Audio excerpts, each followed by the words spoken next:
আগের দিন আমরা নক্ষত্র শুরু করেছি। আগের দিন আমরা অশ্বিনী নক্ষত্র সম্পর্কে যতটা সম্ভব ডিটেলে পড়াশোনা করেছি। তো আজকে আমরা অতটা ডিটেলে না গিয়ে যতটা সম্ভব তথ্য সমৃদ্ধ ভাবে পড়াশোনা করব, এবং যতটা সম্ভব আমরা একটু ছোট করে পড়ার চেষ্টা করবো। এবং আমাদের আজকে টার্গেট হচ্ছে অ্যাটলিস্ট মৃগশীর্ষ অব্দি করা, অর্থাৎ 2, 3, 4, 5 এই চারটে নক্ষত্র সম্পর্কে আমাদেরকে জানতে হবে। কেন আমরা নক্ষত্র সম্পর্কে এতটা জানবো? এখানে দুটো বিষয় আছে। একটা বিষয় হচ্ছে ইন্টেন্সিটি, আর হচ্ছে ইভেন্ট। কোনো একটা ইভেন্ট হবে, কিন্তু ইভেন্টটা কি হবে এইটা আমাদেরকে নক্ষত্র বলে দেবে। একটা মানুষের দশমপতি অশ্বিনী নক্ষত্রে বসে রয়েছেন, এবং অশ্বিনী নক্ষত্রের চতুর্থ চরণ বা প্রথম চরণে রয়েছেন। তার মেডিকেল সাবজেক্ট নিয়ে পড়াশোনা করবার সম্ভাবনা বেশি। এই মেডিকেল সাবজেক্ট এইটা কিন্তু অশ্বিনী নক্ষত্রের গুণ। মেষের কিন্তু মেডিকেল স্টাডিজ নেই। মেষের ক্ষেত্রে মেডিকেল স্টাডিজ আমরা পাবো না, কিন্তু অশ্বিনী নক্ষত্রের ক্ষেত্রে আমরা মেডিকেল স্টাডিজ পাবো। মেষের ক্ষেত্রে ক্রিয়েটিভিটি নেই। মেষ রাশি হচ্ছে মঙ্গলের রাশি, সেখানে ক্রিয়েটিভিটির অভাব আছে। কিন্তু যেই মুহূর্তে আমরা ভরণী নক্ষত্রে ঢুকবো, ভরণী নক্ষত্র ইন্ডিকেট করে ট্রান্সফরমেশন। ট্রান্সফরমেশন মানে একটা যোনি থেকে আর একটা যোনিতে যখন আমরা প্রবেশ করি, তখন আমাদের পুনর্জন্ম হয়। তাহলে পুনর্জন্ম মানেই হচ্ছে আত্মা নতুন দেহ ধারণ করছে। তার মানে সেখানে হচ্ছে ট্রান্সফরমেশন। ট্রান্সফরমেশন মানেই হচ্ছে ক্রিয়েশন। ক্রিয়েশন মানে এটা কি? আমার কাছে একটা বিষয় আছে, সেই বিষয়টাকে আমি একটা নতুন রূপ দেবো। ক্রিয়েশন মানেই হচ্ছে সৃষ্টি। তাহলে সৃষ্টি করবার ক্ষমতা, সেটা কিন্তু মেষের অভাব আছে। মেষের ক্রিয়েটিভিটির অভাব রয়েছে, কারণ মেষের সঙ্গে শুক্রের ডিরেক্ট সম্পর্ক নেই। কিন্তু মেষ রাশির মধ্যে যখন বরণী নক্ষত্রে আসছি, তার অধিপতি শুক্র, সে ইন্ডিকেট করছে ট্রান্সফরমেশন। লোহার খণ্ডকে ট্রান্সফর্ম করে কড়াই বানিয়ে দেওয়া হবে, সেই লোহার খণ্ডকেই ট্রান্সফর্ম করে কয়েন বানানো হবে। বিভিন্ন জিনিস বানানো যেতে পারে, সোনা থেকে আংটি, সোনা থেকে গয়না। এই যে ট্রান্সফরমেশন, এটা হচ্ছে বরণের বৈশিষ্ট্য। তাই প্রত্যেকটা রাশিতে গ্রহরা যে স্ট্রেংথ পাচ্ছে, সেই স্ট্রেংথ সেই স্ট্রেংথের যখন আমরা খুঁজতে যাচ্ছি যে গল্পটা কি, কি বিষয় এর সঙ্গে কানেক্টেড, তখন হচ্ছে গিয়ে আমাদের এই নক্ষত্ররা সামনে আসছে। তার মানে হচ্ছে, যখন আমার কোনো একটা ঘটনা ঘটছে, ইভেন্টটা কি হবে।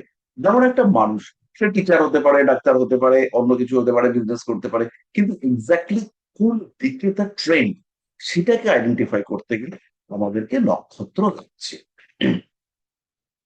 যেমন একটা নক্ষত্রের কথা বলি, সেটা হচ্ছে মঘা।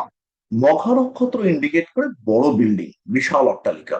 তাহলে মঘা নক্ষত্র কেতুর নক্ষত্র, সিংহ রাশির নক্ষত্র। এবার সিংহ রাশি, সিংহ হচ্ছে পশুরাজ, মাথায় রাখতে হবে। রাশি শ্রেষ্ঠ হিসেবে সিংহকে ধরা যেতে পারে, অ্যাকর্ডিং টু হিজ পার্সোনালিটি। রাশি চক্রে সিংহের এই পশুরাজের সত্তা এটা রয়েছে।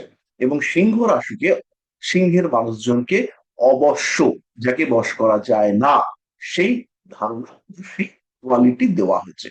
তাহলে সিংহ রাশি বা লগ্নের মানুষজন তারা হচ্ছেন অবশ্য।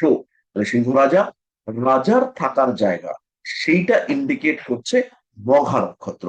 এবং মঘা নক্ষত্রে আমরা পাচ্ছি বিরাট অট্টালিকা, ম্যানশন।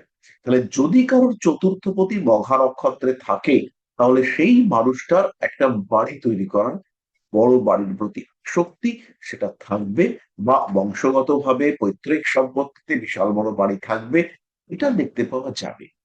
ধরুন কোনো একটা বিষয় হারিয়ে গেছে, কোথায় খুঁজে পাবো? অশ্বিনী নক্ষত্রে আমরা দেখতে পাচ্ছি 6 প্লেনেট রয়েছে, তাহলে আমি কোথায় খুঁজে পাবো?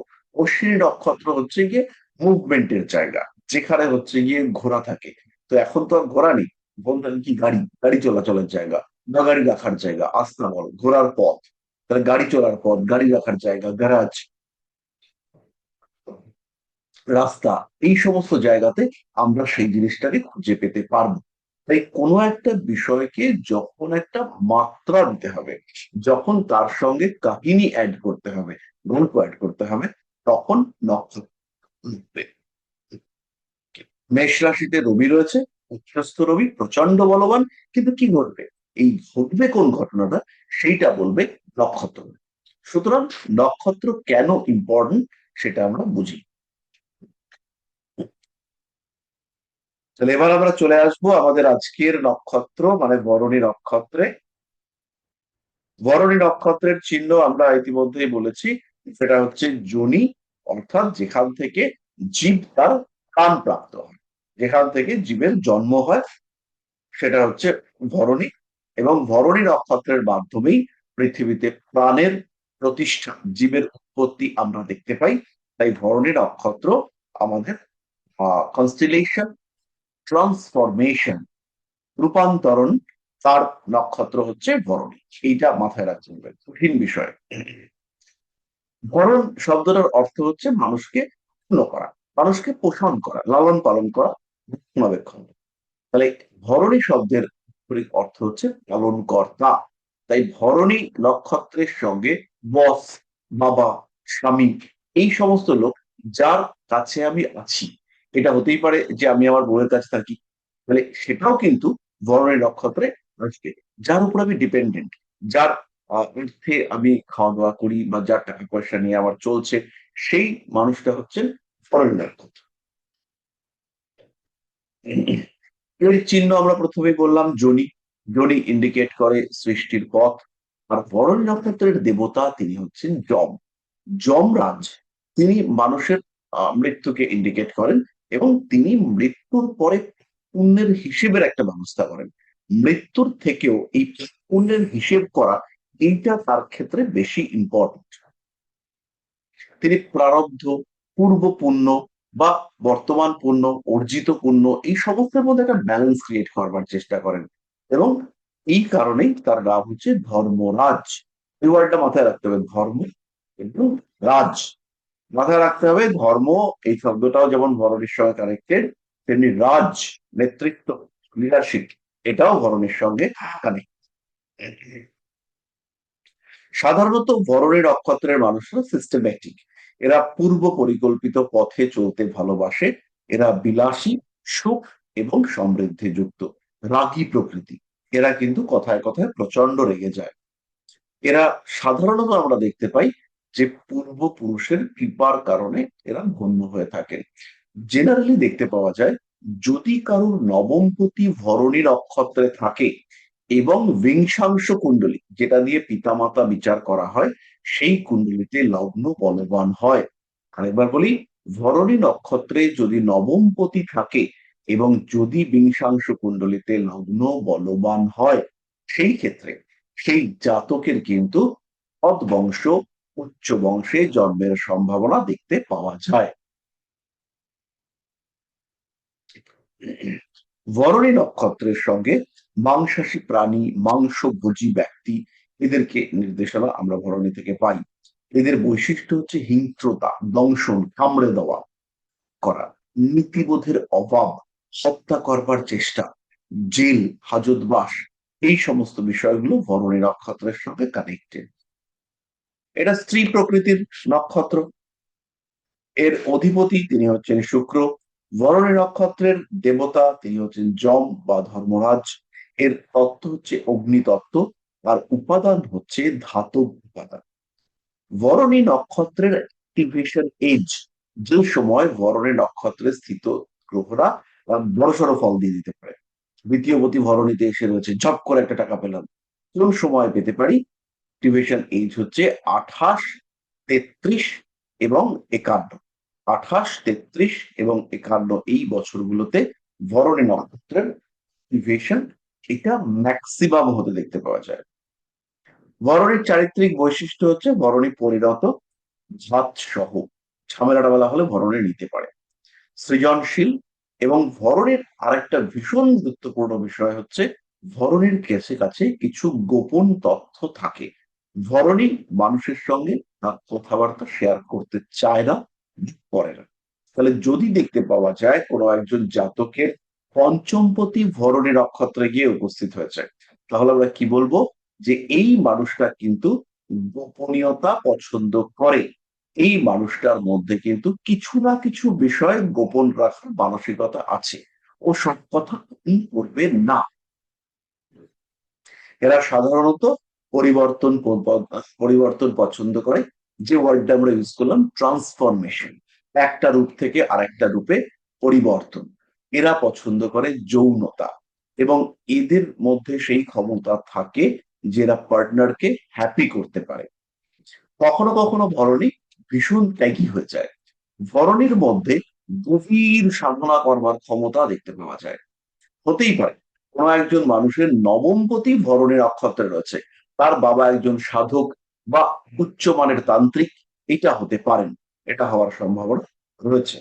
সাধারণত ভরণের মধ্যে অহং সত্তা, আমি, অহম ব্রহ্মস্মি, আমি সেই, আমি শ্রেষ্ঠ, আমি ব্রহ্ম, এই মানসিকতা কাজ করতে দেখতে পাওয়া যায়। আর যখন ভরণের মধ্যে এই অহং সত্তা জেগে ওঠে, তখন তার বন্ধু সংখ্যা ভীষণ কম হতে দেখতে পাওয়া যায়।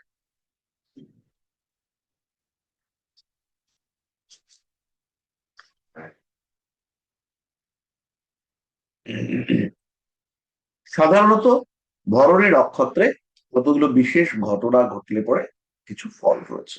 যেমন ভরণী নক্ষত্রে যদি বস্ত্র প্রাপ্তি হয়, কেউ এসে আপনাকে একটা কাপড় দিল এবং ভরণী নক্ষত্র তখন চলছে, তাহলে সেই নতুন বস্ত্র প্রাপ্তি, পরিধান, সেটা ইন্ডিকেট করবে অর্থহানি, টাকা পয়সা নষ্ট হওয়ার সম্ভাবনা। ভরণী নক্ষত্রে যদি রজস্রাব শুরু হয়, প্রথম রজস্রাব যদি শুরু হয় ভরণী নক্ষত্রে, সেই ক্ষেত্রে প্রথম সন্তান হানির সম্ভাবনা দেখতে পাওয়া যায়। সন্তান ধারণের ক্ষেত্রে সমস্যা আসে, এবং এদের রিলেশনশিপ মেনটেনেন্স, সেখানে ভীষণ সমস্যা আসতে দেখতে পাওয়া যায়।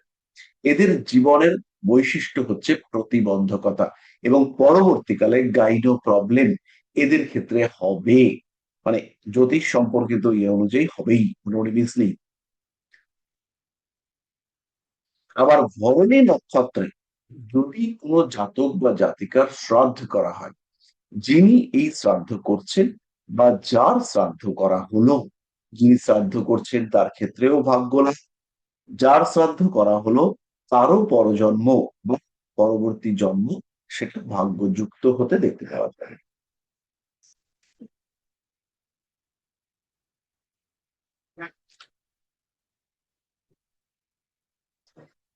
ভরণী নক্ষত্রের ক্ষেত্রে যে সমস্ত কাজগুলো করতে হবে, ভেরি ভেরি ইম্পর্টেন্ট।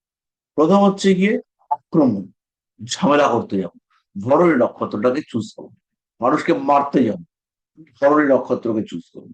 মানুষের উপরে কারো উকিলের কেস ফেস করবো, চিঠি পাঠাবো, বা উকিলের চিঠি পাঠাবো, বা আইনি ঝামেলায় কাউকে ফাঁসিয়ে দেবো, সেই ক্ষেত্রে ভরণী নক্ষত্রটাকে চয়েস করতে হবে। তো ভালো কাজ আছে ভরণী নক্ষত্র, সেটা হচ্ছে শয্যা, মানে বিছানা, এটা ক্রয় করা যেতে পারে। ভরণী নক্ষত্রের কয়েকটা প্রতিকার আমরা জানবো। তার মধ্যে রয়েছে খাদ্য হিসেবে তিল, তিলের তেল, দান, শ্বেত বস্ত্র, বৈদিক সুক্ত যেটা রয়েছে তার মধ্যে যম দীপন সুক্ত, এটা পাঠ করা যেতে পারে। বাত পূর্ণিমা, একাদশী এগুলো পালন করা যেতে পারে। আর যম সুক্ত এটা পাঠ করা যেতে পারে।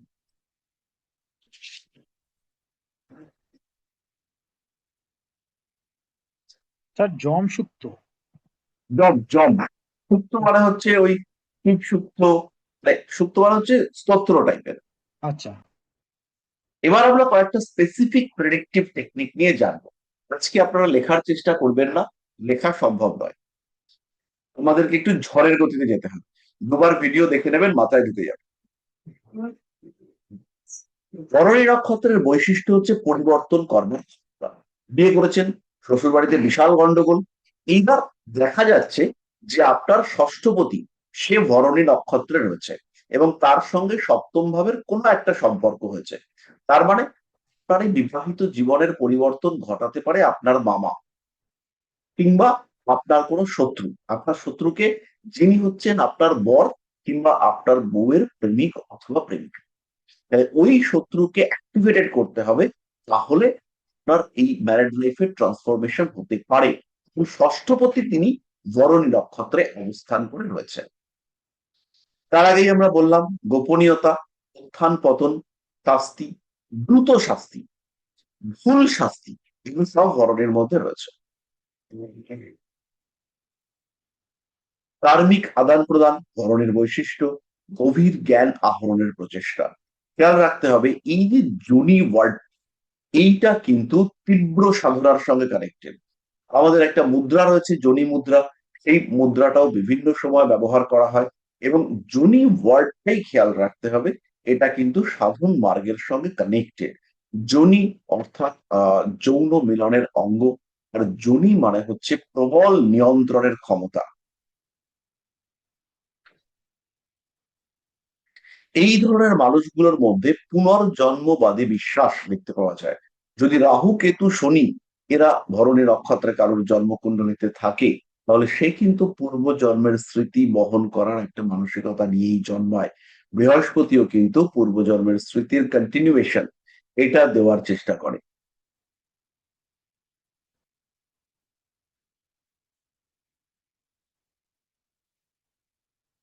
উমা ম্যাডাম, আপনাকে আমি ওটা বুঝিয়ে দেবো। ওটা 80 মিনিটটাকে 1 মিনিট 20 সেকেন্ড করে দিন। ওটাকে হচ্ছে কি 80 মিনিট যেটা হচ্ছে, সেটা 1 ডিগ্রি 20 মিনিট করুন, তাহলেই হয়ে যাবে। ভরণী নক্ষত্র সৌন্দর্য পছন্দ করে এবং নিজেরও ভীষণ সুন্দর হয়ে থাকে। সৃজনশীলতার মাধ্যমে উপার্জন, এটা হচ্ছে ভরণীর বৈশিষ্ট্য। এবার আমরা চলে আসবো তিনটে জিনিসে। তার মধ্যে প্রথম হচ্ছে পেশা, বিনোদন, ভরণী নক্ষত্রের পেশা। সেবিকা, যার প্রতি অ্যাট্রাকশন রয়েছে, ভরণী। শিশু সংক্রান্ত কাজ, শিশুর ওই আয়া টায়া থাকে না, সব ভরণী। স্ত্রীরোগ বিশেষজ্ঞ, যদি আপনার বাড়িতে চুরি হয়েছে, বাড়িতে অনেক লোক আছে, কিছুতে আইডেন্টিফাই করতে পারছেন না কে চুরি করেছে, তাহলে দেখা গেল ষষ্ঠপতি রয়েছে কোথায়, ভরণী নক্ষত্রে। ওই সময় ট্রানজিট কুণ্ডলিতে গোচরে ভরণী নক্ষত্রে ষষ্ঠপতি রয়েছে, তার মানে আপনার যে সেবক বৃন্দ, তার মধ্যে কেউ সেটাকে নিয়েছে। ভরণী নক্ষত্রের সঙ্গে রয়েছে নরহত্যা, ক্রাইম। ভরণী নক্ষত্রের মধ্যে রয়েছে গণিকা বৃত্তি, পেট্রোলিয়াম শিল্প, মৃত্যু সংক্রান্ত কার্যাবলী, বা কোনো একটা মর্গে কাজকর্ম করছেন, এটা হচ্ছে ভরণের সঙ্গে কানেক্টেড। তদন্ত, গোপনীয়তা অনুসন্ধান করা, চিত্রশিল্পী, নিখুঁত দক্ষতার সঙ্গে কাজ করানোর ক্ষমতা সম্পন্ন ব্যক্তি। রসায়ন শিল্পী, বীজ এবং সার শিল্পের সঙ্গে যুক্ত ব্যক্তি, এবং বিলাসিতা সম্পর্কিত যে কোনো পেশা, ইনফ্যাক্ট যৌনতা, পতিতাবৃত্তি, প্রত্যেকটা বিষয় কিন্তু ভরণীর সঙ্গে connected। পরিষ্কার? ক্ষেত্র হচ্ছে উত্তপ্ত গরম জায়গা, তাহলে সেটা আগ্নেয়গিরি হতে পারে, রান্নাঘরে গ্যাসের চিমনিটা হতে পারে, লাভা জাতীয় মাটি, সমাধিস্থল, মর্গ। কৃষিক্ষেত্র, কৃষিক্ষেত্র একটু ড্রাই কৃষিক্ষেত্র, এটা ভরণের সঙ্গে কানেক্টেড। দ্বীপ, আইল্যান্ড, বিচারালয়, প্রচন্ড ব্যস্ত রাস্তা, পতিতার বাড়ি, পতিতালয়, যে কোনো শিশু বিভাগ, প্রসূতি বিভাগ ভরণের সঙ্গে কানেক্টেড। মিষ্টির দোকান, পানশালা, এবং নাইট ক্লাব,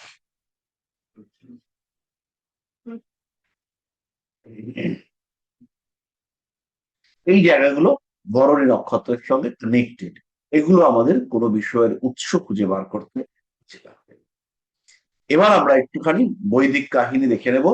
এখানে উম মার্কণ্ডেয়র একটা কাহিনী রয়েছে, সেটা আমরা একটুখানি জানবো। মার্কণ্ডেয়র কাহিনীটা হচ্ছে, রাজপুত্রের জন্মের পরে ভবিষ্যৎবাণী হয় যে 16 বছর বয়সে তার মৃত্যু হবে। তো এই সংবাদে রাজপুত্র তখন বাবাকে জিজ্ঞেস করে কি করব। বিভিন্ন মুনি ঋষিরা এসে বলে যে তুমি ভগবান শিবকে ডাকতে শুরু করো। তো 16 বছর বয়সী যমদূতরা আসে তার প্রাণ নিতে, কিন্তু সেই ঋষির তেজে তারা সবাই ধ্বংস হয়ে যায়। এই গল্পটা হচ্ছে পদ্ম পুরাণের গল্প।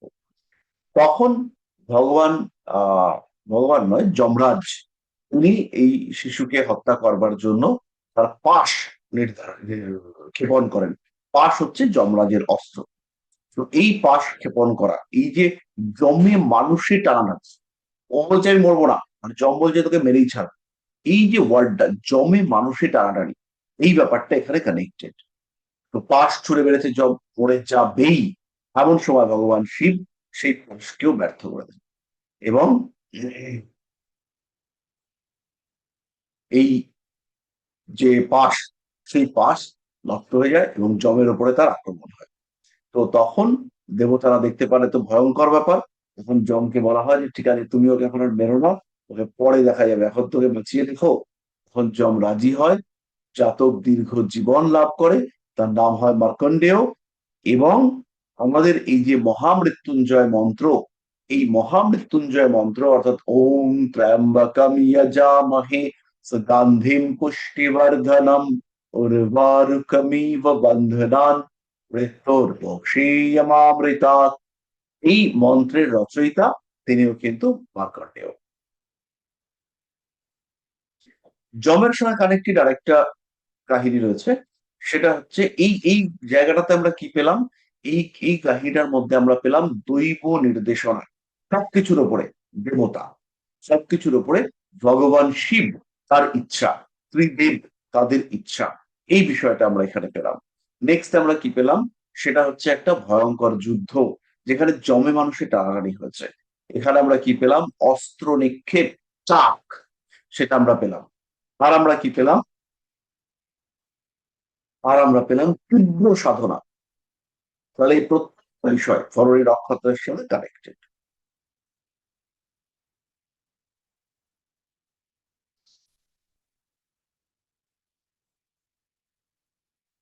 আরেকটা কাহিনী হচ্ছে, দক্ষ এক যজ্ঞতে যমকে প্রধান পুরোহিত নিযুক্ত করে।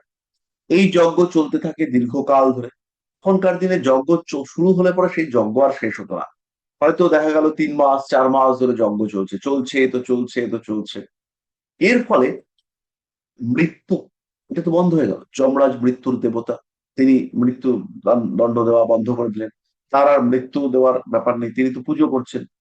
তো সেই অবস্থায় পৃথিবীর সন্তুলন ধীরে ধীরে নষ্ট হতে থাকে।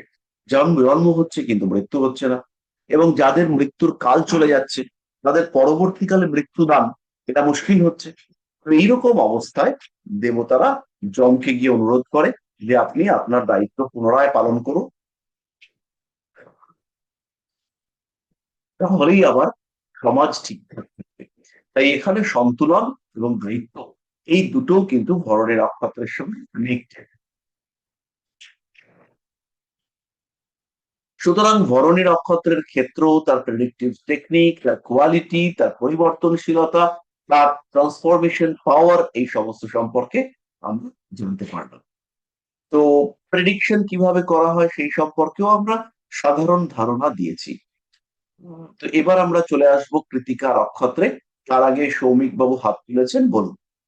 স্যার আপনি যে প্রফেশন গুলো বললেন ভরণী নক্ষত্রের, রাইট, ওটা কিভাবে বুঝবো? মানে ভরণী নক্ষত্রে যাদের জন্ম হবে তাদের ওই প্রফেশন, নাকি দশমপতি যদি ভরণী নক্ষত্রে থাকে তাহলে ওই প্রফেশন হবে? সম্পত্তি থাকতে পারে, আচ্ছা। একাদশপতি থাকতে পারে, এগুলো তো বিভিন্ন টাইপের হতে পারে। নবমপতি থাকতে পারে, যে তার ভাগ্য চিন্তা ভাবনা সেগুলো ভরণের সাথে কানেক্টেড। মানে আচ্ছা। বিষয়টা নিয়ে আমাদের এখনই বা পারমুটেশন কম্বিনেশন করলে আমরা জড়িয়ে যাব, আমাদের আচ্ছা। এই সমস্ত আমরা করবো না। যখন আমার সামনে কুণ্ডলী আসবে, তখন কয়েকটা কুণ্ডলিতে এই নোটগুলো একটু দেখে নেব। ঠিক আছে। আর লগ্ন হলেও হতে পারে এটা সেম প্রফেশন নাকি? হতে পারে। ওকে। পরবর্তী নক্ষত্র হচ্ছে কৃতিকা। কৃতিকা কর্তন থেকে এসছে, কৃতিকা কার্তিক থেকে এসছে।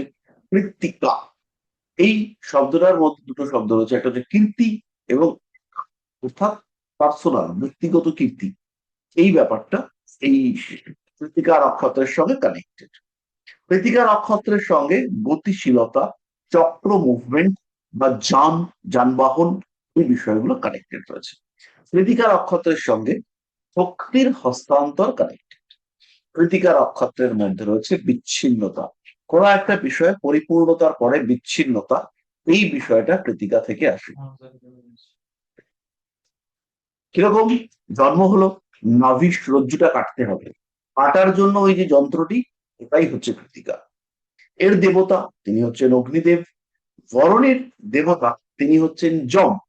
আমাদের হিন্দু শাস্ত্র অনুযায়ী পড়তে হবে, আমাদের এই অ্যাস্ট্রোলজি কিন্তু হিন্দু অ্যাস্ট্রোলজি।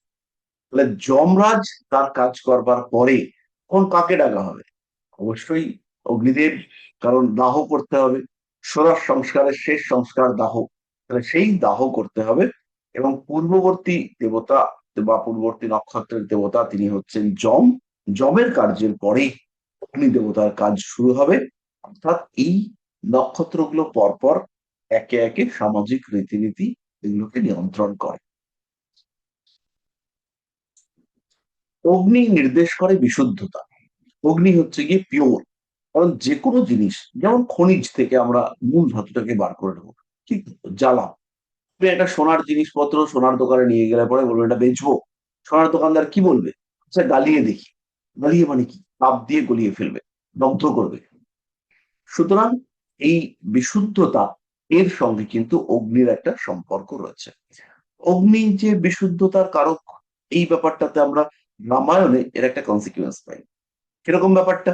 রামায়ণে সীতার সেই আহ যখন রাবণের ঘর থেকে ফিরে এসেছিল, ওর সীতাকে একটা পরীক্ষা দিতে হয়েছিল।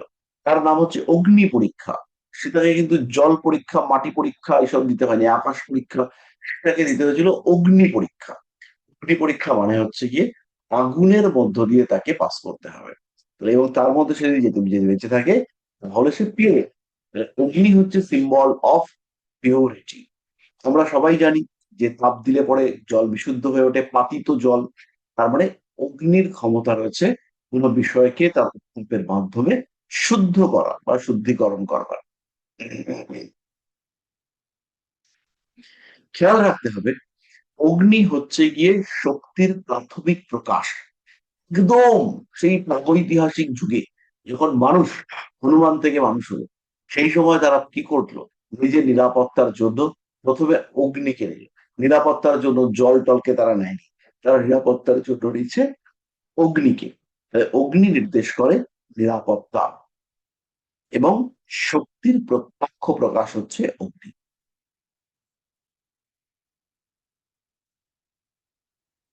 পঞ্চ মহাভূতের মধ্যে অগ্নিকেই সর্বশ্রেষ্ঠ ধরা হয়। এছাড়াও বিয়ের সময় পাত্রীর প্রথম স্বামী হিসেবে ধরা হয় অগ্নিদেবকে। অর্থাৎ এই যে যা কিছু ক্রিয়াকলাপ, সেগুলো কিন্তু অগ্নিদেবকে সামনে রেখেই করা হয়। এবং আমরা সমস্ত দেবতাদের কাছে যে আহুতি, আমরা যে স্যাক্রিফাইস করি, সেইটাও কিন্তু অগ্নিদেবের মাধ্যমেই করা হয়। সুতরাং অগ্নিদেবের মধ্যে পিওরিটি, দৈব ভক্তি, এই প্রত্যেকটা জিনিস কিন্তু ভীষণ মাত্রায় দেখতে পাওয়া যায়।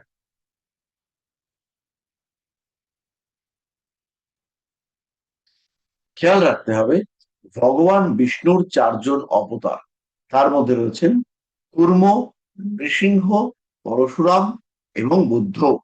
এরা যখন রবি এই নক্ষত্রে ছিল, কৃতিকা নক্ষত্রে, সেই সময় এরা জন্মগ্রহণ করে।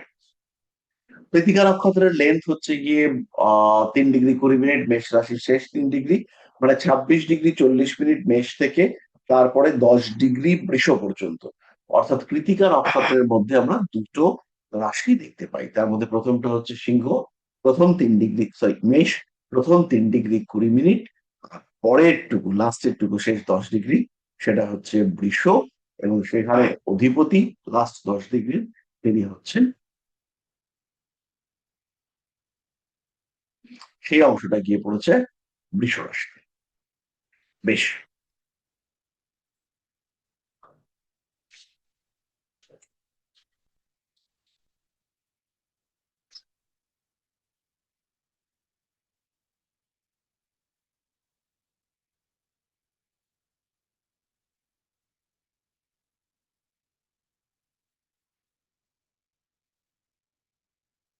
ঋগ্বেদের যে প্রথম সূক্ত, সেই সূক্তটা অগ্নির উদ্দেশ্যেই রচিত। এরপরে আমাদের যখন যে কোনো হোম হয়, তখন আমাদের যে হোমের মন্ত্র রয়েছে, সেটাও কিন্তু অগ্নির সঙ্গেই কানেক্টেড। অগ্নিকে যখন আমরা পুজো করি, বা অগ্নিকে যখন আমরা জ্বালাই, তখন হচ্ছে গিয়ে আমরা ওই ওং চিত্তিঙ্গনা হন হন দহ দহ পচ পচ সর্ব জ্ঞা জ্ঞা পায় স্বাহা, এই মন্ত্রে আমরা কিন্তু অগ্নিকে জাগ্রত করে তুলবার চেষ্টা করি। তারপরে আমাদের আরেকটা মন্ত্র রয়েছে, ওং অগ্নিং প্রজ্বলিতম বন্দে জাতবেদম হুতাশনম। অগ্নির সমস্ত কিছু গ্রহণ করতে পারে, সমস্ত কিছুকে অ্যাকসেপ্ট করবার ক্ষমতা এইটা অগ্নির মধ্যে রয়েছে।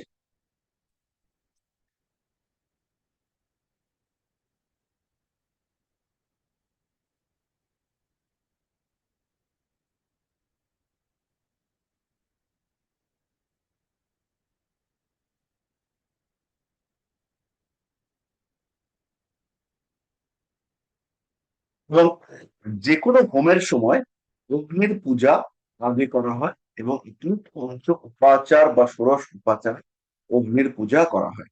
এবং মন্ত্রটা হচ্ছে ওম বৈশ্বানর জাত বেদ, অর্থাৎ মানে এখানে বৈশ্বানর এই অগ্নির এই নামটা ধরেই অগ্নিকে পুজো করা হয়।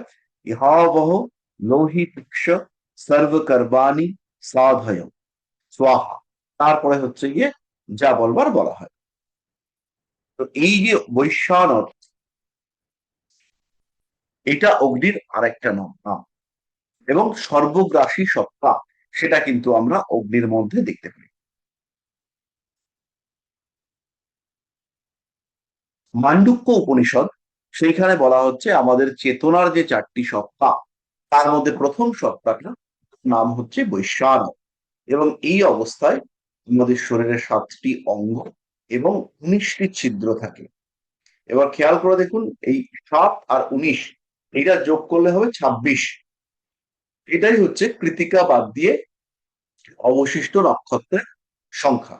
এবার অগ্নির কতগুলো ভাগ আছে, তার মধ্যে প্রথম অগ্নি হচ্ছে ভূতাগ্নি, মানে সাধারণ আগুন।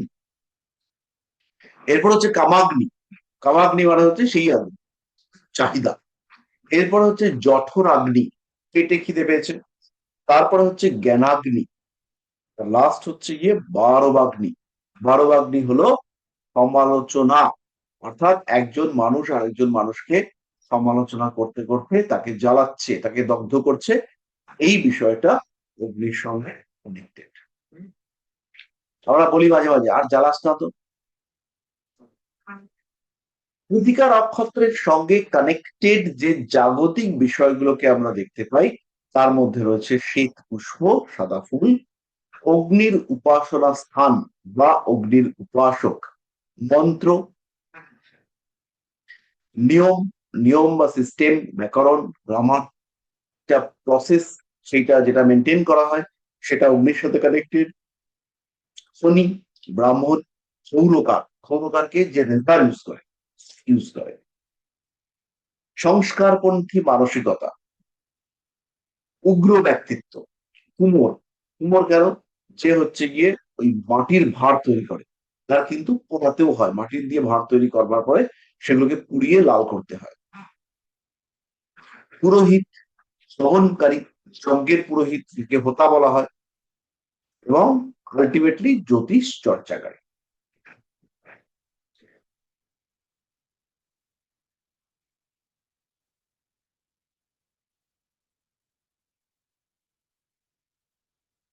কৃতিকা নক্ষত্রকে স্পেশালি ত্রিপদ নক্ষত্র বলা হয়। আমাদের মৃত্যুর সময় বলে না দোষ পেয়েছি কিনা, তো এই কৃতিকা নক্ষত্রে যদি কেউ মারা যায়, সেই ক্ষেত্রে ত্রিপাদ দোষ প্রাপ্ত হয় সে।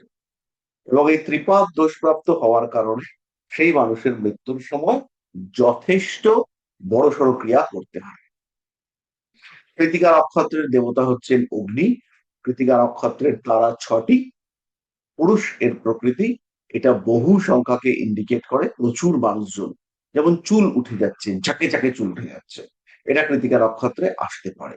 এর চিহ্ন হচ্ছে খুর বা রেজার, ধারালো অস্ত্র। কৃতিকা নক্ষত্রের চিহ্ন হচ্ছে ধারালো অস্ত্র।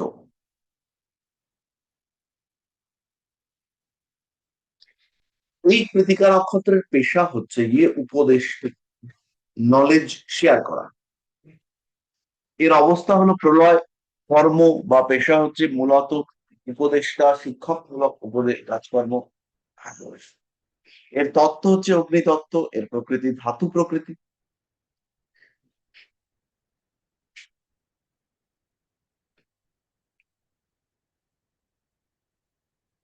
এখানে একটা ধনিষ্ঠা নবক বলে বিষয় আছে। কৃতিকা নক্ষত্রে যখন সূর্য অবস্থান করে, তখন ধনিষ্ঠা নক্ষত্র থেকে রোহিণী পর্যন্ত চন্দ্রের সঞ্চারকালের যে 9টা দিন, সেই সময়টাকে ধনিষ্ঠা নবক রূপে বলা হয়। বলা হয় এই সময় চন্দ্র মোটামুটি বলবান থাকে। এই সময় গৃহ সংক্রান্ত কার্যকলাপ, আসবাবপত্র, গৃহ সংখ্যা, এই বিষয়গুলো বা গৃহসজ্জা, এই বিষয়গুলোকে বাদ দেওয়ার চেষ্টা করতে হবে। এদের চারিত্রিক বৈশিষ্ট্য প্রচন্ড সাহসী, বিধ্বংসী মানসিকতা, তীব্র বুদ্ধিমান, মেষের মতো এরা কিন্তু ইমোশনাল নয়, উগ্রতা, নেতৃত্ব, প্রবল ইচ্ছা শক্তি, বিচার ব্যবস্থায় বিশ্বাসী এবং ভরণ পোষণকারী, মানুষকে কেয়ার করতে হবে, এই মানসিকতা সম্পন্ন। কৃতিকা নক্ষত্রের অ্যাক্টিভেশন এজ হচ্ছে 21, 30 এবং 42। তাহলে কোনো একটা ঘটনা সেইটা কৃতিকা নক্ষত্রে ঘটতে পারবে কিনা সেটা আমরা আইডেন্টিফাই করতে পারবো বা কিছুটা উপলব্ধি করতে পারি। এরপরে রয়েছে কয়েকটা বিশেষ কার্যের ফল। তার মধ্যে রয়েছে প্রথম বস্ত্র পরিধান বা নতুন বস্ত্র পরিধান, যার রেজাল্ট হতে পারে অগ্নিভয়।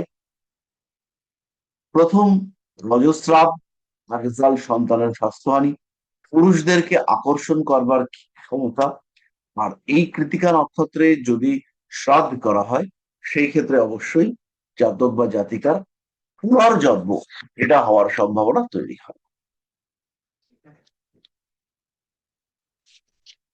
বেসিক্যালি কৃতিকা নক্ষত্রে কোনো কাজ বিশেষ শুভ নয়, সমস্যা রয়েছে। এবার আমরা চলে আসবো কৃতিকা নক্ষত্রের প্রতিকার। প্রতিকারের মধ্যে প্রথমেই রয়েছে ধান এবং চাল খাদ্য হিসেবে গ্রহণ করা, স্বর্ণ, হলুদ বস্ত্র দান করা, ব্রত, অগ্নিহোত্র, হোম এবং যজ্ঞ।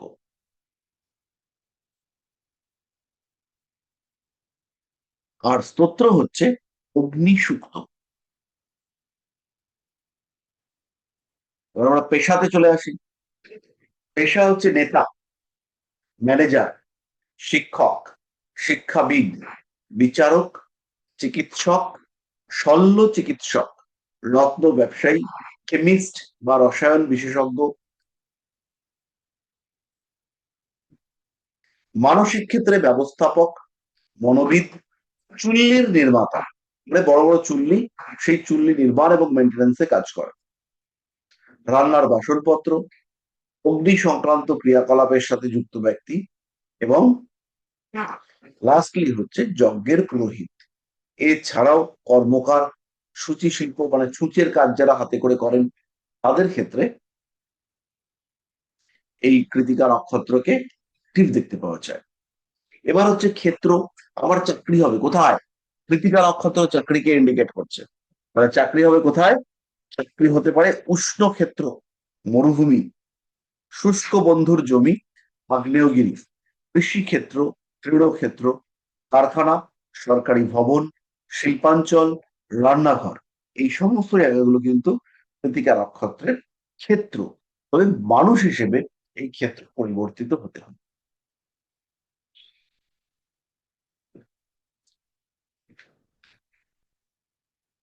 তো এটা বুঝলাম না। যেমন আমি একটা কাজ করতে চাইছি, এবার সেই কাজটা যখন করব তখন কৃতিকা নক্ষত্র পড়েছে, তখন আমার কাছে অপশন আছে মাঠ, জমি, চাষ জমি, আর একটা হচ্ছে নদীর পাড়। তাহলে এই ক্ষেত্রে যেহেতু কৃতিকা নক্ষত্র কৃষ্ণক্ষেত্র এবং তৃণভূমি, কারখানা, সরকারি ভবন বা শিল্পাঞ্চল, এই এই বিষয়গুলোকে নির্দেশ করে, তাহলে সেই ক্ষেত্রে আমাদেরকে খেয়াল রাখতে হবে যে কৃতিকা আহ নক্ষত্রে যে কাজটা হবে সেই জায়গাটা বা সেই কাজটা এই সমস্ত জায়গার সঙ্গে কানেক্টেড হবে। যেমন আমি একটা কাজ করব, আমি একটা কোনো কিছু গুছিয়ে রাখবো, তো সেইটা আমি কোথায় রাখবো? তাহলে সেইটা হচ্ছে কি, এখানে আমাদের কৃতিকা নক্ষত্র রয়েছে হিটার, উত্তাপক যন্ত্র। তাহলে যেখানে আমার জল গরম হচ্ছে, হতে পারে সেটা গিজার, তাহলে সেই গিজারের উপরে বা গিজারের সঙ্গে কানেক্ট করে এই বিষয়টাকে রেখে দেওয়ার চেষ্টা করবো। ক্ষেত্র তো আমরা বললাম, অনাথ আশ্রম, স্থাপক যন্ত্র, হিটার, সরকারি কোনো ভবন, তৃণভূমি, কারখানা, ওদের উপর এই সময়টা উম, মোটের ওপর আমাদের হচ্ছে গিয়ে যে জায়গাগুলো ইলেকট্রিক কারেন্ট, হিট, এগুলোর সঙ্গে কানেক্টেড এই জায়গাগুলো এখানে আসবে। এবার আমাদের চলে আসতে হবে বৈদিক কাহিনী। এইটা ভীষণ ইম্পর্টেন্ট। এখানে অগ্নির কিন্তু একটা বিশাল জটিলতা আছে।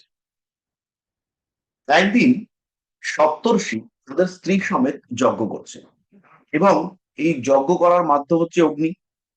অগ্নি যখন যজ্ঞ করছে, দেখছে এই 7 জন ঋষির অতি সুন্দর সুন্দর বউ, তারা হচ্ছে গিয়ে সেই বড় বড় ঋষিদের সেবা করছেন।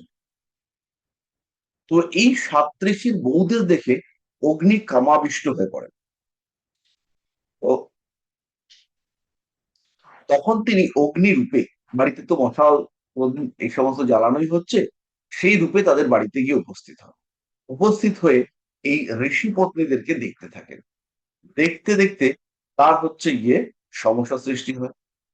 এবার এই এই যে তার দেখবার প্রতি আগ্রহ, অগ্নি এই সমস্ত দেবীদেরকে দেখছেন, এই দেখতে দেখতে কিছুক্ষণের মধ্যেই তিনি বুঝতে পারেন যে এইটা দেখা আমার উচিত নয়। তখন তিনি বিলাপ করতে থাকেন, এবং তিনি বলেন যে আমার ভুল হচ্ছে। কিন্তু ইতিমধ্যে একটি গন্ডগোল হয়। একজন দেবী ছিলেন, তার নাম হচ্ছে সোহা। তিনি কিন্তু বুঝতে পারেন যে অগ্নি এই সপ্তর্ষির বউকে দেখছে। এবার সোহা দেখে বুঝতে পেরেছে যে অগ্নির এদের প্রতি একটা লোভ রয়েছে। তখন সোহা কি করেন, কিন্তু সোহার দিকে অগ্নি তাকান না। তখন সোহা এই ঋষি পত্নীদের রূপ ধারণ করেন। ঋষি পত্নীদের রূপ ধারণ করে অগ্নির সঙ্গে মিলিত হন। এবার যতবার মিলিত হন সোহা, ততবার তিনি যে অগ্নির শুক্রাণ, অগ্নির যে স্খলিত শুক্র, সেই শুক্র একটা বাজ পাখির রূপ ধারণ করে একটা পাহাড়ের গর্তের মধ্যে ফেলে দিয়ে আসতে থাকেন। আর পাহাড়ের খাঁজ, সেই খাঁজের মধ্যে সেই স্খলিত শুক্র একটা বাজ পাখির রূপ ধারণ করে নিয়ে গিয়ে ফেলে দিয়ে আসে। তো এইভাবে সোয়াহা সপ্তর্ষির এক একজনের রূপ ধারণ করে তিনি অগ্নির সঙ্গে মিলিত হতে থাকেন। এবার 6 জনের মতো, 6 জনের হয়ে আছে। লাস্ট অরুন্ধতী। অরুন্ধতী 7 নম্বর। এবার এই অরুন্ধতী এত তেজি মহিলা যে তার রূপ ধারণ করতে গিয়ে সোহা সম্পূর্ণ ব্যর্থ হন, এবং সমস্ত ব্যাপারটা জানাজানি হয়ে যায়। এদিকে পাহাড়ের যে গর্ত, সেই গর্তের মধ্যে শুক্র রয়েছে। 7 জন ঋষির, সরি, 7 জন 7 বার অগ্নির স্খলিত শুক্র।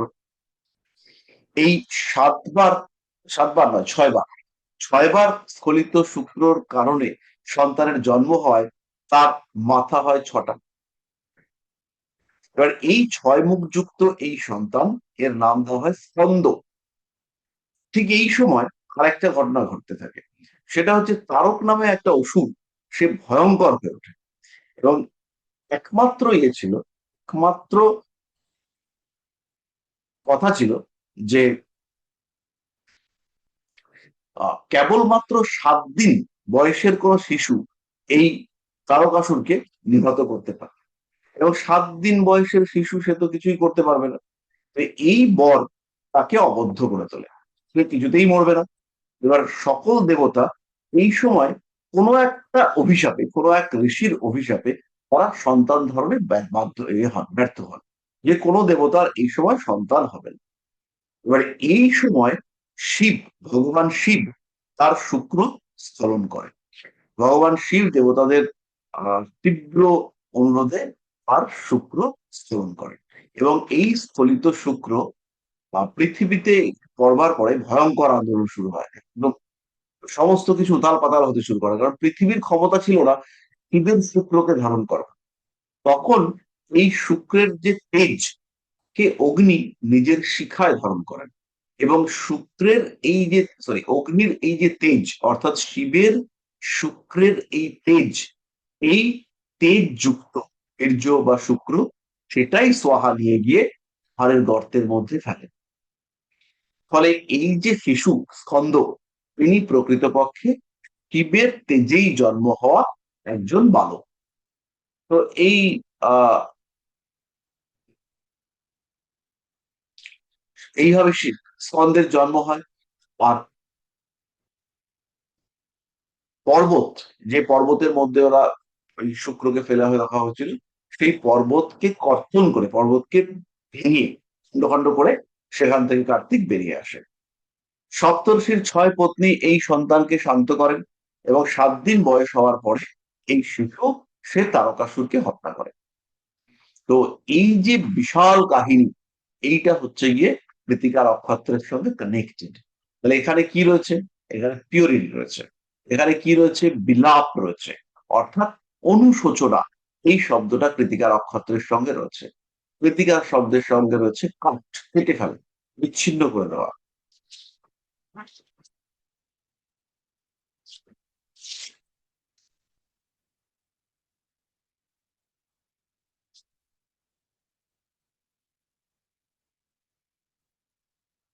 আহ এখানে রয়েছে ডেডিকেশন, এখানে রয়েছে অরুন্ধতির তপস্যা। এই সমস্ত বিষয়গুলো কৃতিকা নক্ষত্রের সঙ্গে কানেক্টেড। এবং যখন আমরা ইন্ডিভিজুয়াল প্রেডিক্ট করব, তখন প্রত্যেকটা ক্ষেত্রে এই ছোট্ট ছোট্ট বিষয়গুলো খেয়াল রাখতে হবে। এখানে একটা নিঃসন্তান ব্যাপারও রয়েছে। কৃতিকা নক্ষত্রে কার্তিকের জন্ম হয়েছে, কৃতিকার সঙ্গে কানেক্টেড দেবতা কার্তিক। এবং এই সময় সমস্ত দেবতা তারা কিন্তু সন্তান ধারণে অক্ষম ছিলেন। দেবতাদের ওই সময় সন্তান হচ্ছিল না। তাই কৃতিকা নক্ষত্রের সঙ্গে বন্ধাত্ম এবং তার ট্রিটমেন্ট, এই বিষয়টাও কানেক্টেড। অমর্ত্য বলুন। স্যার বলছি, এখানে তো ম্যাক্সিমাম আপনি যে ক্যারেক্টার গুলো বললেন সব তো অগ্নি দিয়েই বললেন। তো এগুলো কি সব কৃত্তিকার উপরেই কি আপনার ইমপ্লিমেন্ট হবে? হম, কৃতিকা নক্ষত্রের মানে যেমন কানেক্টিং। যেমন এই হ্যাঁ বলুন। পিউরিটি গল্পটা বলার আগে যেমন বিশুদ্ধতা বা আদি সৃষ্টির কারক, নিরাপত্তা, ভক্তি, স্যাক্রিফাইস, এই যে নানা ঘটনাগুলো যেগুলো বললেন, এগুলো সব কি কৃত্তিকার উপরে ইনফ্লুয়েন্স হবে তো? মানে অগ্নিদেবের যা এগুলো ক্যারেক্টার আর সবগুলোই কি। কৃতিকার সঙ্গে কানেক্টেড। এবং একটা মানুষের উপরে তো সব ইনফ্লুয়েন্স গুলো আমরা দেখতে পাবো না। যে এখানে রয়েছে কি অগ্নির হায়ার অথরিটি বা গুরু বা শিক্ষক, তাদের স্ত্রীর প্রতি আসক্তি রয়েছে। তো এই আসক্তি প্রত্যেকটা মানুষের মধ্যে থাকবে না, এই আসক্তি কিছু মানুষের ক্ষেত্রে থাকতে পারে। হুম তো হুম। এইটা হচ্ছে গিয়ে দেখে নিতে হবে। এইটা আমরা যখন চার্টটা হাতে পাবো তখন আইডেন্টিফাই করতে পারবো যে রাহু শুক্র কম্বিনেশন আছে, না রাহুর উপরে বৃহস্পতির দৃষ্টি রয়েছে আর লগ্নে রবি রয়েছে। এইটা দেখে আমরা আইডেন্টিফাই করব যে এই মানুষটার অ্যাকচুয়ালি ক্যারেক্টারিস্টিক্সটা কিরকম হবে। ঠিক আছে স্যার।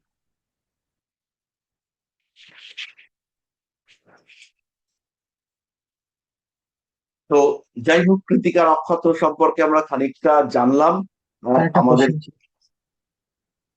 আমাদের ক্ষেত্রটা একটু জানতে হবে। ক্ষেত্র হচ্ছে উষ্ণ ক্ষেত্র, শুষ্ক বন্ধুর জায়গা, আগ্নেয়গিরি, তৃণভূমি, সরকারি জমি, শিল্পক্ষেত্র, বয়লার, রান্নাঘর, চাল সিদ্ধ করবার জায়গা, উত্তাপক যন্ত্র, গিজার, হিটার, আর অনাথ আশ্রম। এই অনাথ আশ্রম ব্যাপারটা কিন্তু ওই জায়গাটার সঙ্গে কানেক্টেড হয়ে গেল। কার্তিকের পিতা মাতা এই সমস্ত নিয়ে কনফিউশন তৈরি হলো, এখানে কিন্তু অনাথ আশ্রম ব্যাপারটা কানেক্টেড হলো। আর পেশা হচ্ছে কি একদম সিম্পল: নেতা, ম্যানেজার, শিক্ষক, শিক্ষাবিদ, আইনজীবী, বিচারক, ঘাতক, চিকিৎসক, রত্ন ব্যবসায়ী, রাসায়নিক শিল্পের সঙ্গে কানেক্টেড মানুষ, মনোবিদ, চুল্লি নির্মাতা, রান্নার বাসনপত্রের ব্যবসায়ী, অগ্নি সংক্রান্ত ক্রিয়া এবং সূচি শিল্প। এছাড়াও যজ্ঞের পুরোহিত এবং স্বর্ণকার, মানে সোনা গলিয়ে যারা কাজকর্ম করে। আচ্ছা বলুন। স্যার, কৃতিকা নক্ষত্রের ওপর দিয়ে যদি শুক্র ট্রানজিট করে, তার মানে সেই সময় কোনো মানে ইয়ে হবে না নাকি? মানে বাচ্চা টাচ্চা হবে না, মানে কেউ কনসিভ করবে না নাকি? কৃতিকা নক্ষত্রের উপর দিয়ে শুক্রের ট্রানজিট কালে কনসিভ না করারই কথা। ইনফ্যাক্ট বৃহস্পতি তো সন্তান কারক গ্রহ। কৃতিকা নক্ষত্রের উপর দিয়ে বৃহস্পতির প্যাসেজের সময় সন্তানের শারীরিক অসুস্থতা, সন্তান প্রাপ্তিতে বাধা, এইসবও দেখতে পাওয়া যায়।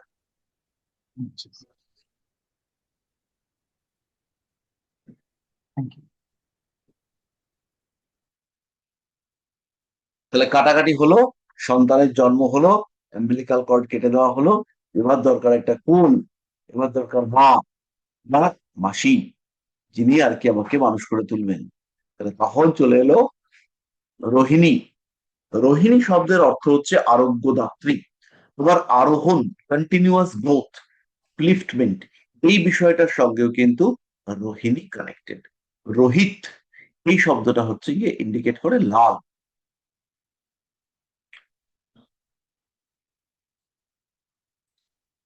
আর লাল বর্ণ মানেই হলো মঙ্গল। লাল বর্ণ মানেই হচ্ছে মঙ্গল, এবং মঙ্গল মানেই শক্তি, মঙ্গল মানেই তেজ, মঙ্গল মানেই কিছু একটা গ্রোথ। রোহিণী নক্ষত্রের চিহ্ন, এটা হচ্ছে রথ। এই চিহ্ন নির্দেশ করে যার মধ্যে চাকা আছে, মুভমেন্ট, জীবনের আবর্ত, ঘুরে আবার পুনর্জন্ম, এই জন্ম কাটিয়ে আবার ভগবানের সঙ্গে দেখা করে পুনর্জন্ম, এই বিষয়টা কিন্তু রোহিণীর সঙ্গে কানেক্টেড। এখনকার দিনে রথ মানে হচ্ছে গাড়ি। তাদের কাছে গাড়ি আছে, যাদের দুটো পয়সা আছে, তার মানে মোটামুটি বিলাসী মানুষজনকে নির্দেশ করে রোহিণী নক্ষত্র। গতি, বিলাসিতা, এই বিষয়গুলো রোহিণীর সঙ্গে কানেক্টেড। যার গাড়ি আছে সে তাড়াতাড়ি পৌঁছে যাবে, তাহলে রোহিণী নক্ষত্রের সঙ্গে কানেক্টেড হচ্ছে বিলাসিতা। 4 নম্বর নক্ষত্র, এর অধিপতি চন্দ্র, আর এর দেবতা হচ্ছেন ব্রহ্মা। ব্রহ্মা হচ্ছেন প্রজাপতির পিতা। কখনো তাকে প্রজাপতি হিসেবেও সম্বোধন করা হয়, প্রজাপতি, প্রজাপিতা, এই সমস্ত বলা হয়। আবার প্রজাপতি, তার আরেকটা নাম হচ্ছে দক্ষ। কিন্তু দক্ষ আর ব্রহ্মা কিন্তু কখনোই এক নয়। দক্ষ আমাদের পুরাণে অনেককে পাওয়া গেছে, অনেকগুলো মানুষকে দক্ষ হিসেবে আমরা পাই। তো দক্ষ যিনি হচ্ছেন গিয়ে ওই প্রজাপতি দক্ষ হিসেবে যাকে ট্রিট করা হয়, সেই প্রজাপতি দক্ষের স্ত্রীর নাম হচ্ছে প্রসূতি। প্রসূতি শব্দের অর্থ হচ্ছে সন্তান সম্ভব নারী। তাহলে কৃত্তিকা নক্ষত্রে আমরা যে বন্ধ্যাত্ব পাই, রোহিণী নক্ষত্রে এসে কিন্তু সেই বন্ধ্যাত্বের অবসান ঘটে। তাহলে প্রেডিকশন কি হবে? তাহলে যখন কৃত্তিকা নক্ষত্রে বৃহস্পতি যাচ্ছে, কৃত্তিকা নক্ষত্রে বৃহস্পতি আমরা দেখছি সন্তান হচ্ছে না, সন্তানের জন্য আমার কাছে এসছে, কবে হবে সন্তান? তখন আমি কি দেখবো, যে রোহিণী নক্ষত্রে কবে বৃহস্পতির ট্রানজিট হবে, কবে বৃহস্পতি রোহিণীতে ঢুকবে, তখন হচ্ছে গিয়ে সন্তান প্রাপ্তির সম্ভাবনা বাড়বে।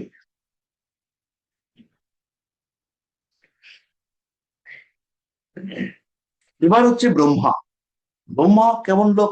ব্রহ্মা একটা 4 মাথাওয়ালা ভদ্রলোক। তার চারদিকে মাথা, চারদিকে মাথা মানে চারদিকে দৃষ্টি, সবকিছু দেখার ক্ষমতা, সব দিকে নজর, জ্ঞান। 4 মাথায় পড়াশোনা করছে, প্রচুর জ্ঞান। ব্রহ্মা সৃষ্টির দেবতা, তাকে বলা হয় সৃষ্টিকর্তা।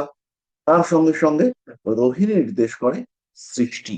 রোহিণীর মধ্যেও আরোহণ করা, গ্রো করা, ডেভেলপ করা, এই বিষয়টা স্পষ্টভাবে দেখতে পাওয়া যায়।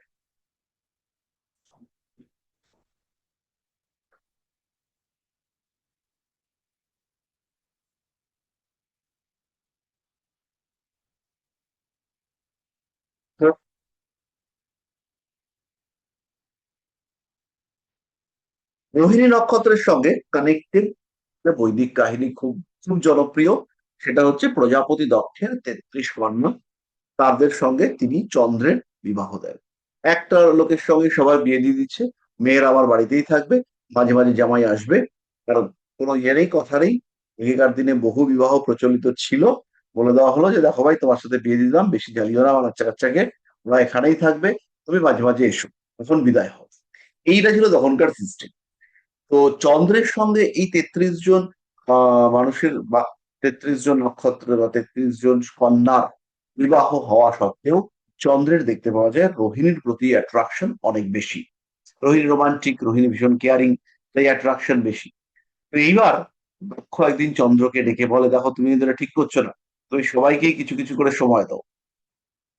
তো চন্দ্র বললো ঠিক আছে, কিন্তু যখন এই বিষয়টা মানতে হবে, তখন আর চন্দ্র কথা শোনে না। তখন চন্দ্র আবার সেই রোহিণীর সাথে, তখন লক্ষ্য তাকে ডেকে নিয়ে প্রবল অভিশাপ দেয়, বলে, তোমার এই যে গ্ল্যামার, এই সমস্ত গ্ল্যামার নষ্ট হয়ে যাবে, দাঁড়াও তোমায় অভিশাপ দিচ্ছি। এবং চন্দ্র ধীরে ধীরে তার প্রভাব হারিয়ে ফেলে। পরবর্তীকালে চন্দ্র আদিত্যর কাছ থেকে পরামর্শ করে, দক্ষের কাছ থেকে তার অভিশাপের কিছুটা পরিমার্জন করান। এবং তখন বলা হয় যে কুরুক্ষেত্রের কাছাকাছি জায়গাতে একটা তীর্থ আছে, তার নাম হচ্ছে প্রভাস। সেই প্রভাস তীর্থে স্নান করলে চন্দ্র তার প্রভাব ফিরে পাবেন, এবং আলটিমেটলি তারপরে চন্দ্র প্রভাব ফিরে পায়।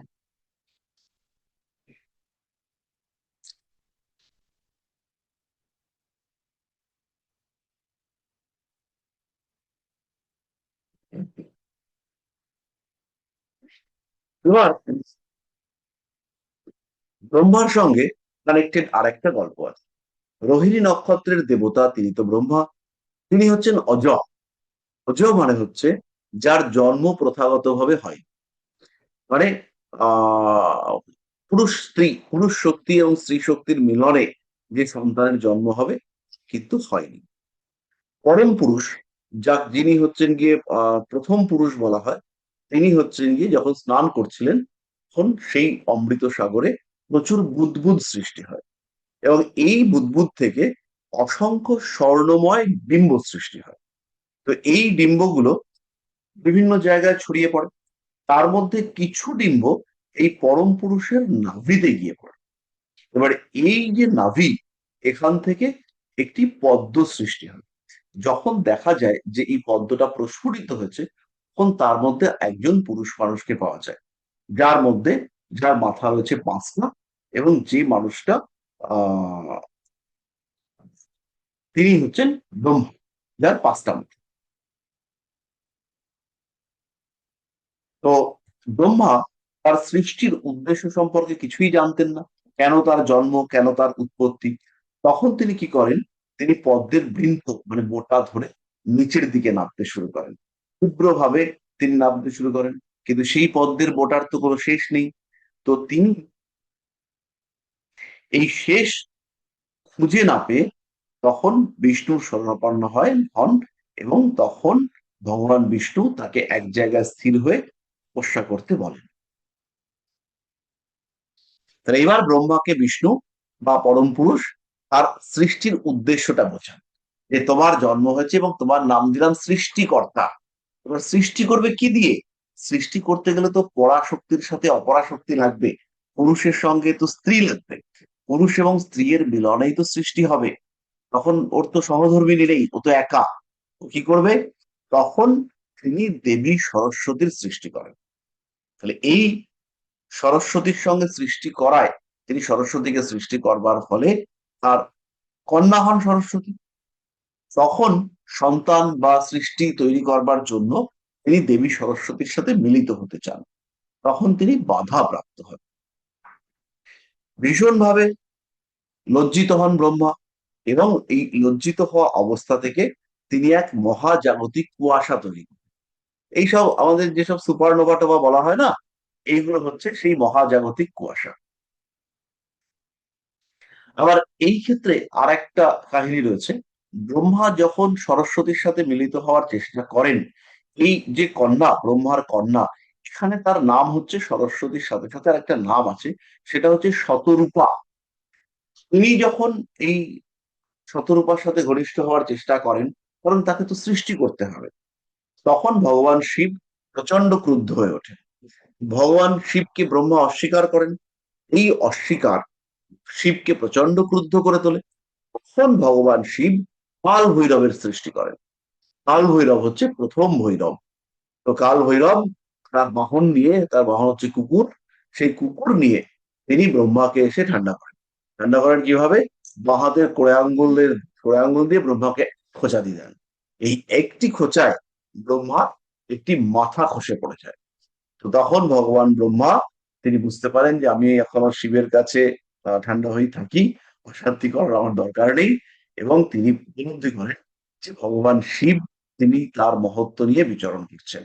তাহলে এখানে এই যে বিষয়গুলো, অর্থাৎ এই ঘটনাগুলোর মধ্যে রয়েছে কোথাও ঈর্ষা কাতরতা, কখনো রয়েছে পরিবার প্রিয় মানসিকতা, কখনো রয়েছে সন্তান বা জীব সৃষ্টির প্রয়োজনীয়তা।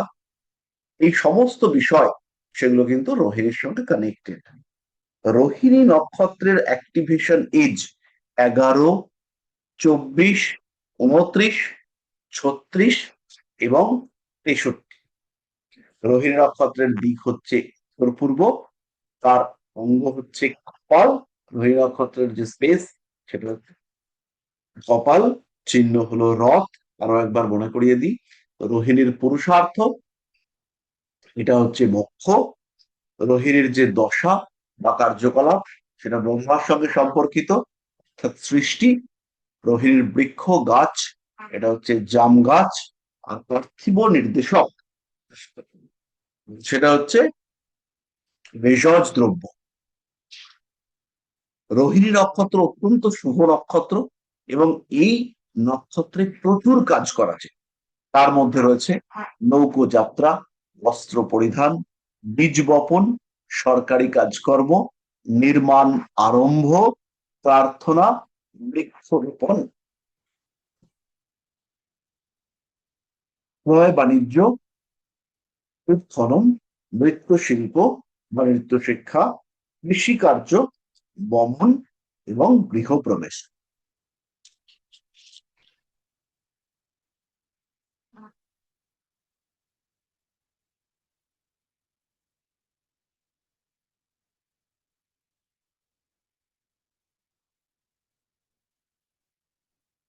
রোহিণীর পেশা এটা হচ্ছে কৃষিকার্য, যে কোনো বৃদ্ধি সংক্রান্ত পেশা, খাদ্য ব্যবস্থাপনা, কৃষি বিশারদ, চিকিৎসক, যৌন পরামর্শদাতা, স্বর্ণ রত্নের ব্যবসা, ব্যাংকার, পরিবহন ব্যবসা, ভ্রমণ ব্যবসা, কাপড় নির্মাণ, খাদ্য প্রক্রিয়াকরণ এবং বন্টন, তরল সম্পর্কিত যে কোনো পেশা এবং প্রসাধন শিল্প। এর ক্ষেত্রেও রোহিণীর বাগান, চাষবাসের জায়গা, ভেষজ উদ্যান, জাহাজ ঘাটা। জাহাজ ঘাটা এখানে লেখা রয়েছে, কিন্তু সবসময় যে জাহাজ ঘাটাই হবে তা কিন্তু নয়। যেখানে অনেক গাড়ি ঘোড়া দাঁড়িয়ে থাকে সেই স্ট্যান্ডও হতে পারে। ব্যাংক, অর্থনৈতিক লেনদেনের ক্ষেত্র, ব্যবসায়িক ট্রানজাকশন যেখানে হয় সেই ক্ষেত্র, পানশালা, রেস্টুরেন্ট, স্টুডিও, পুকুর, জলাশয়, ভ্রমণ ক্ষেত্র, রত্ন রাখার জায়গা, স্টেশন, প্ল্যাটফর্ম এবং বাস টার্মিনাস।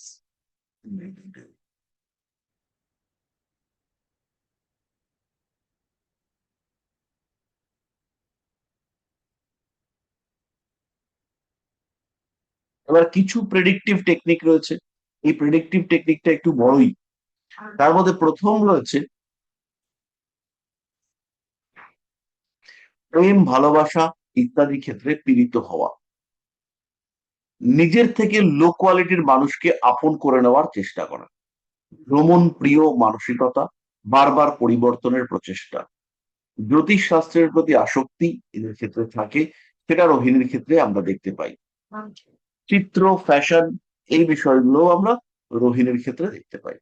গৃহসজ্জার প্রতি নজর এবং দক্ষতা, শ্রেষ্ঠ এবং আকর্ষণীয় ব্যক্তিত্ব, শ্রাদ্ধ, পরলৌকিক ক্রিয়ার জন্য কানেক্টিভিটি, শ্রাদ্ধ বা পরলৌকিক ক্রিয়ার জন্য যে সমস্ত মানুষকে ডাকা হয় সেই সমস্ত মানুষ। সৌভাগ্য রোহিণীর চিহ্ন, স্বামীর প্রতি আকর্ষণ এবং স্বামী বা স্ত্রীর তার প্রতি আকর্ষণ, বিপরীত লিঙ্গের মানুষের প্রতি আকর্ষণ, এই বিষয়গুলো রোহিণীর বৈশিষ্ট্য। তো এরপরে আমরা চলে আসবো মৃগশীর্ষা নক্ষত্রে। আর কেউ একজন বলেছেন বইপত্র পাবো কিনা। তো বেসিক্যালি নক্ষত্র নিয়ে ভালো বইপত্র বাজারে নেই, বাংলা বইপত্র এটা বাজারে নেই। আমি একটা হালকা মতো নোট তৈরি করার চেষ্টা করেছিলাম, কিছুটা করেছি, এখনো কমপ্লিট হয়নি, ইনকমপ্লিট রয়েছে। সেটা থেকেই আপনাদেরকে পড়ে পড়ে শোনাচ্ছি। বিষয়টা বেশ জটিল, নক্ষত্র বিষয়টা। এবার মৃগশীর্ষাটাকে আমরা পড়বো।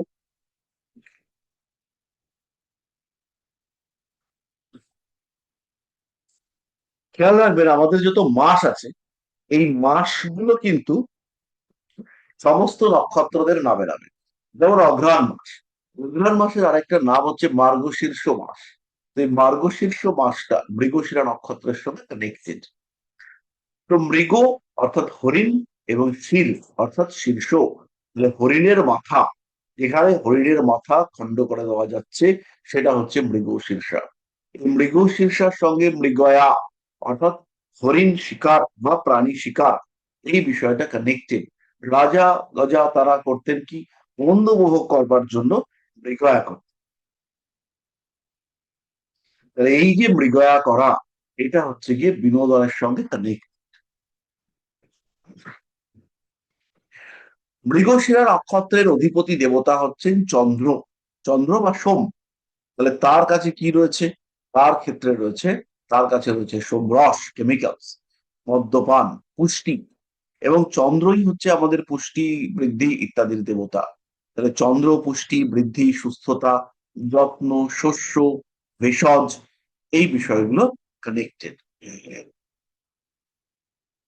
এছাড়াও মৃগশিরা নক্ষত্রের সঙ্গে বিলাসিতা, ঔজ্জ্বল্য, চাকচিক্য, এই বিষয়গুলোও কিন্তু কানেক্টেড। চন্দ্রের রথ, চন্দ্রের যে রথ আমরা বৈদিক কাহিনীতে দেখতে পাই, যে হরিণ জাতীয় প্রাণীরা চন্দ্রের রথকে টেনে নিয়ে যায়। তো চন্দ্রের প্রচুর গল্প রয়েছে, তার মধ্যে চন্দ্রের একটা প্রেমের গল্প রয়েছে, যেটা দেবতাদের মধ্যে একটা যুদ্ধ বাঁধিয়ে দিয়েছিল। চন্দ্র সেই দেবগুরু বৃহস্পতির স্ত্রী তারা দেবীকে নিয়ে পালিয়ে গিয়েছিলেন, এবং তারা দেবীর গর্ভে বুধের জন্ম হয়। চন্দ্র এবং বৃহস্পতি এরা দুজনেই বলে আমি বুধের পিতা। পরবর্তীকালে তারা দেবী বলেন যে না, বুধের পিতা তিনি হচ্ছেন চন্দ্রদেব।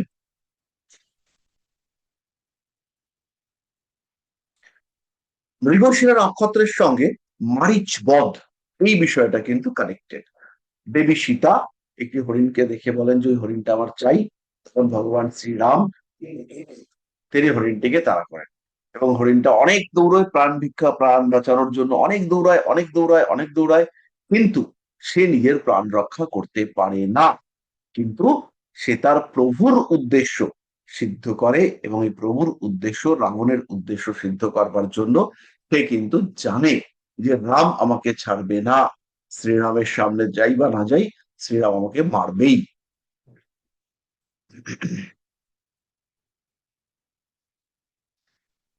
এই মৃগশিরা নক্ষত্রে যখন রবির সঞ্চার হয়, সেই সময় একটা পূর্ণিমা সৃষ্টি হয়, তার নাম হচ্ছে বট পূর্ণিমা। এই বট পূর্ণিমার তিথিতে স্বামী স্ত্রী, এই এরা যে 7 জন্ম একসাথে থাকবে, সেই উদ্দেশ্যে এরা পুজো করে। মৃগশিরা নক্ষত্রের মানুষরা ভীষণ বিলাসী হয়ে থাকেন, এরা ক্রীড়া প্রিয়, এরা বুদ্ধিমান, সাবধানী, খুব ভালো রিফ্লেক্স, প্রচন্ড রাগী, আনন্দ প্রিয়, বিলাসিতা প্রিয়। এরা সহকর্মীদের ক্ষেত্রেও প্রিয় হয়ে থাকেন। মৃগশিরা নির্দেশ করে সুগন্ধ, বস্ত্র, সমুদ্রজাত দ্রব্য, ফুল ফল রত্ন, শিকারী মানুষ, বন্য পশু, মদ্য বা মদ্য ব্যবসায়ী, বাদ্যযন্ত্রকার, এবং ব্যাক, যে মানুষটা দূত হিসেবে আসবে এবং কিছু খবর টবর দেবে, এরকম।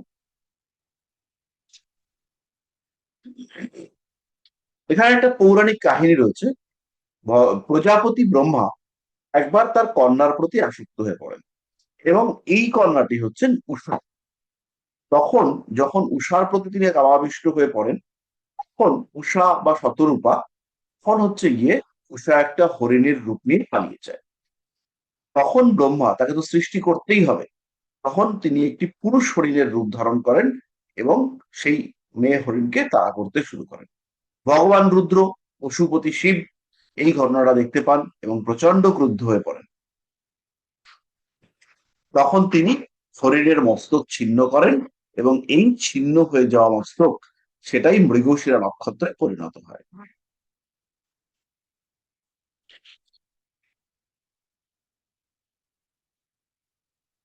আমাদের এই পুরাণের কাহিনীগুলোকে নিয়ে বিভিন্ন বড় বড় সিনেমা করা হয়।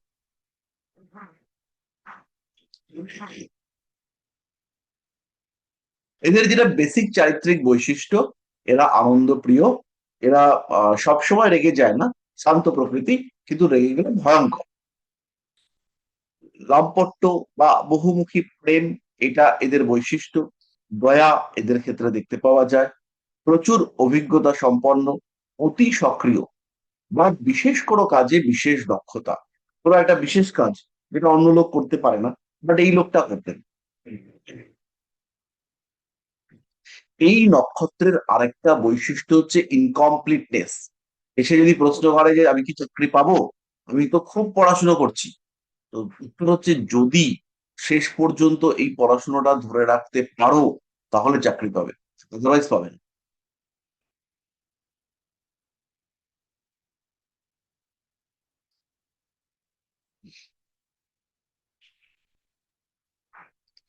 কৃতিকার অ্যাক্টিভেশন এজ হচ্ছে 25, 34 এবং 50। 25, 34 এবং 50।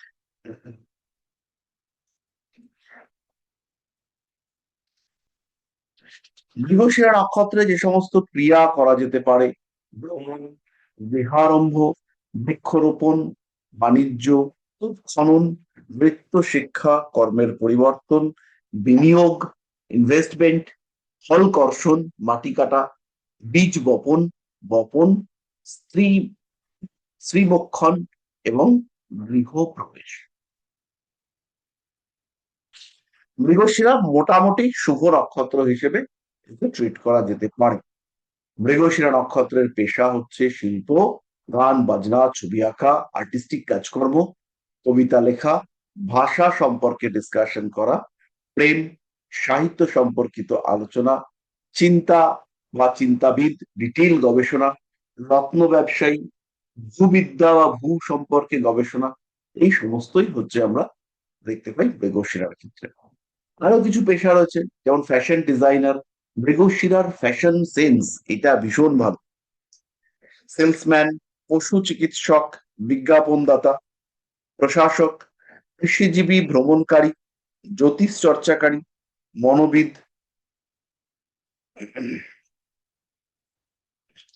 প্রাথমিক শিক্ষক, ঘোষক, অ্যাঙ্কার বা যিনি হচ্ছে গিয়ে অ্যানাউন্স করেন, কেরানি, এরা হচ্ছে মৃগশিরা নক্ষত্রের লোকজন।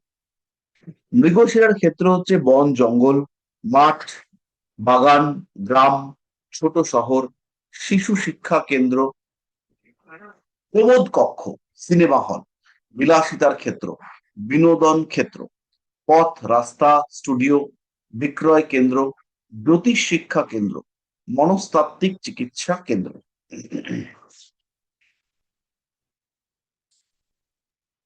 এই সমস্তগুলো হচ্ছে মৃগশীর্ষার ক্ষেত্র। এবার কতগুলো প্রেডিক্টিভ টেকনিকে আমরা আসব। প্রথম হচ্ছে সুখের অভাব যুক্ত ব্যক্তি, অসুখী ব্যক্তি, এটা হচ্ছে মৃগশিরার বৈশিষ্ট্য। ছদ্মবেশ, একাধিক ব্যক্তিত্ব, সোশ্যাল মিডিয়াতে একাধিক প্রোফাইল খুলে বসে আছে, মৃগশিরার কানেক্টিভিটি। বন্ধুপ্রিয়, দ্রুত সিদ্ধান্ত নেওয়ার ক্ষমতা যুক্ত ব্যক্তি, শৈল্পিক প্রতিভা সম্পন্ন ব্যক্তি, মদ্য বা উত্তেজক তরলের প্রতি আগ্রহযুক্ত ব্যক্তি, নির্যাতনের শিকার হওয়ার টেন্ডেন্সি এবং প্রবল অনুসন্ধিৎসু, একদম গভীর কোনো বিষয় সম্পর্কে জানবার চেষ্টা সম্পন্ন ব্যক্তি। মৃগশিরার চিহ্ন হচ্ছে হরিণ জাতীয় প্রাণী। হরিণ জাতীয় প্রাণী কিছুটা বলা যেতে পারে বলগা হরিণ। আমাদের স্যান্টা ক্লজ যে টাইপের হরিণ নিয়ে ছুটে বেড়ান, ওই টাইপের হরিণ জাতীয় প্রাণী, তারা হচ্ছেন মৃগশীর্ষা নক্ষত্রের চিহ্ন।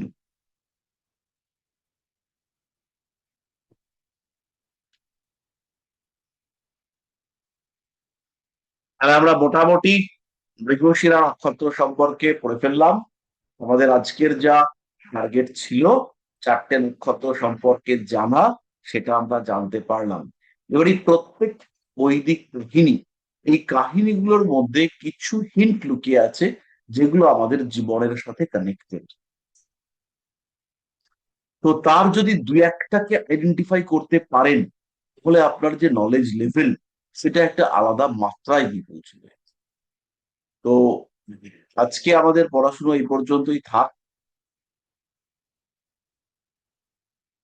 আর আপনাদের যদি এই নক্ষত্র সম্পর্কে কোনো প্রশ্ন তৈরি হয়, তাহলে গ্রুপে একটু লিখে দেবেন। আর ওই যে অঙ্কের হিসাবটা, ওইটা আমি করে গ্রুপে এক্ষুনি পাঠিয়ে দিচ্ছি। শুভরাত্রি সবাইকে, খুব ভালো থাকবেন।